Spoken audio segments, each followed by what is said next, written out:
بھی اگلا سوال ہے، آپ نے اپنے ایک کلپ میں فرمایا تھا کہ قیامت کے دن ہر انسان کو اس کے باپ کے نام کے ساتھ بلایا جائے گا، یعنی فلاں بن فلاں۔ مجھے یہ پوچھنا تھا کہ اگر واقعی یہ یونیورسل ٹروتھ ہے تو سیدنا عیسیٰ علیہ السلام کو کس ولدیت کے ساتھ بلایا جائے گا؟ پلیز وضاحت فرما دیں۔ بڑی دور تک پہنچ گئے جی آپ۔ دیکھیں، قرآن و سنت میں جتنے بھی احکامات آتے ہیں نا وہ جنرل ہوتے ہیں، ایکسیپشنز آر آلویز دیئر۔ شکر حضرت عیسیٰ کا پوچھ لیا، ان کی تو میں ماں کا نام بتا سکتا ہوں، آدم علیہ السلام کا ذکر کرتے تو میرے پلے کچھ بھی نہیں سی بتانے کے لیے۔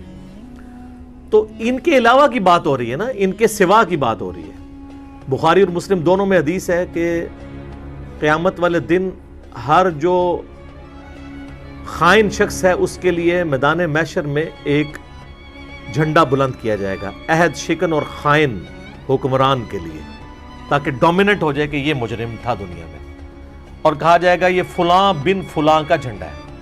ہمارے کئی ایک لیڈرز کے جھنڈے وہاں پہ گڑے ہوئے ہوں گے، فلاں بن فلاں، یہ فلاں بن فلاں، یعنی یہ اس کو کوئی پرائیڈ آف پرفارمنس نہیں دیا جا رہا ہوگا، بلکہ بتایا جائے گا کہ یہ خائن تھا اور یہ عہد شکن تھا، اس نے خیانت کی اللہ تعالیٰ کی امانت کے اندر جو اللہ نے اس کو حکمران بنایا تھا۔ تو اس حدیث کے اوپر امام بخاری نے نا ایک باب باندھا ہے کہ قیامت والے دن لوگوں کو ان کے باپ کے نام کے ساتھ بلایا جائے گا۔ عربی میں جب فلاں بن فلاں کہا جاتا ہے نا تو اس کا مطلب باپ کی طرف منسوب کرنا ہوتا ہے، ماں کی طرف نہیں۔ یہ ایک جنرل بات ہے۔ تو امام بخاری نے اس کنسیپٹ کا رد کیا جو یہ کہتے ہیں کہ جی وہ اللہ تعالیٰ قیامت والے دن پردہ رکھے گا اور ماں کے نام کے ساتھ بلائے گا۔ یار یہ آپ لوگوں کو اتنی ٹینشن کیوں پڑی ہوئی ہے؟ اللہ نے تو دنیا میں ہی پردہ رکھا ہوا ہے۔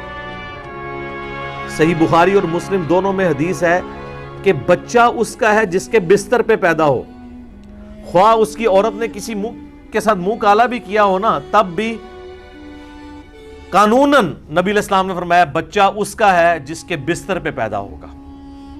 تو دنیا میں اللہ نے پردہ رکھ دیا کہ اس کا نام ہوگا اس کا بیٹا جس کے بستر پہ پیدا ہوا، تو قیامت والے دن بھی یہ اسی طریقے سے ہوگا۔ اور دوسری بات، جو شخص آؤٹ آف ویڈ لاک پیدا ہوا ہے اس میں اس کا کیا قصور ہے؟ قصور تو اس کا ہے جس کی غلطی تھی۔ تو قیامت والے دن تو اللہ تعالیٰ گناہوں پہ جس کے پردہ رکھے، ہم تو اللہ سے امید رکھتے ہیں کہ پردہ رکھے، ادروائز تو بڑے بڑے شریف زادوں کے پردے وہاں پہ فاش ہو جانے ہیں، کیونکہ قیامت کا دن جو ہے وہ تو حساب و کتاب کا دن ہے نا۔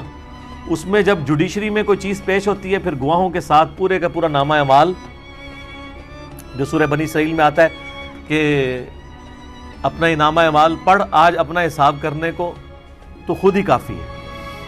اور ایک اور جگہ اللہ تعالیٰ فرماتا ہے کہ انسان کہے گا کہ یہ کیسی کتاب مجھے اللہ نے دی ہے جس نے نہ کوئی چھوٹی چیز چھوڑی ہے نہ کوئی بڑی چیز، ہر ایک چیز اس کے اندر لکھ دی گئی ہے۔ تو قیامت کا دن تو بہت سخت ہے، اس کا معاملہ بالکل الگ ہے۔ رہا عیسیٰ علیہ السلام تو یقیناً ان کو ان کی ماں کے نام کے ساتھ پکارا جائے گا، وہ روح اللہ ہیں، کلمت اللہ ہیں، ان کا باپ نہیں ہے، وہ اللہ تعالیٰ کی طرف سے معجزانہ طور پہ پیدا ہوئے۔ تو وہ تو قرآن میں بار بار اس چیز کا ذکر ہے، اور ان کی وجہ سے تو قرآن میں سیدہ مریم کا نام آ گیا، ورنہ قرآن کے مزاج میں کبھی عورت کا نام نہیں آتا، کیوں؟ حیا اور پردے کی وجہ سے ہمیشہ کیا ہے؟ امرۃ لوط، امرۃ نوح، نوح کی عورت، لوط کی عورت، ٹھیک ہے جی، فرعون کی عورت۔ تخت بلقیس والا واقعہ آیا، وہ بلقیس تو ہم روایتوں سے لیتے ہیں، وہاں پہ اس کا نام نہیں ہے۔ حضرت یوسف علیہ السلام کا جو معاملہ ہوا، زلیخا کا نام ہم روایتوں سے لیتے ہیں، قرآن میں وہ بھی نہیں ہے۔ عزیز مصر کی عورت۔ مریم کا نام اس لیے آیا کہ وہ حضرت عیسیٰ کی والدہ تھی، اور حضرت عیسیٰ علیہ السلام بغیر باپ کے پیدا ہوئے معجزانہ۔ اگر ان کا بھی باپ ہوتا تو میں آپ کو گارنٹی سے کہتا ہوں کہ حضرت مریم کا نام بھی قرآن میں نہ ہوتا۔ ہماری نبی صلی اللہ علیہ وآلہ وسلم کی والدہ محترمہ کا نام نہیں ہے، تو اور کس کا کیا ہونا تھا؟ تو یہ اللہ تعالیٰ نے حضرت عیسیٰ علیہ السلام کو ایک اسپیشل کوالٹی دی ہے جو اور کسی کو نہیں ملی۔ لیکن ساتھ ہی پھر اللہ تعالیٰ نے کلیئر بھی کیا ہے سورہ آل عمران کے اندر، سورۃ المائدہ کے اندر، کہ اللہ کے نزدیک جو عیسیٰ ابن مریم کی مثال ہے وہ آدم کی سی ہے۔ آدم علیہ السلام کو تو اللہ تعالیٰ نے بغیر باپ اور بغیر ماں کے پیدا کیا۔ عیسیٰ کی تو پھر بھی والدہ تھی نا، ان کا تو والد بھی کوئی نہیں تھا۔ عیسائیوں کو اللہ تعالیٰ نے اینٹی وینم کے طور پہ، الزامی جواب کے طور پہ کہا کہ آدم کو تو تم بھی اللہ کا بندہ مان رہے ہو، جس کا باپ بھی کوئی نہیں تھا، ماں بھی نہیں تھی، تو حضرت عیسیٰ کی پھر بھی ماں تو ہے، دنیاوی طور پہ وہ ایک ماں کے ذریعے دنیا میں آئے ہیں، تو ان کے بارے میں تمہیں کیوں گمان ہو گیا کہ وہ اللہ کے بیٹے ہیں؟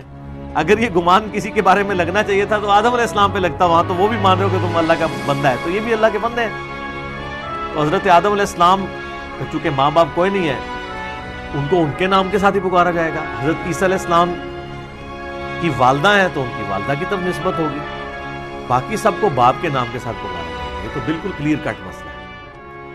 اور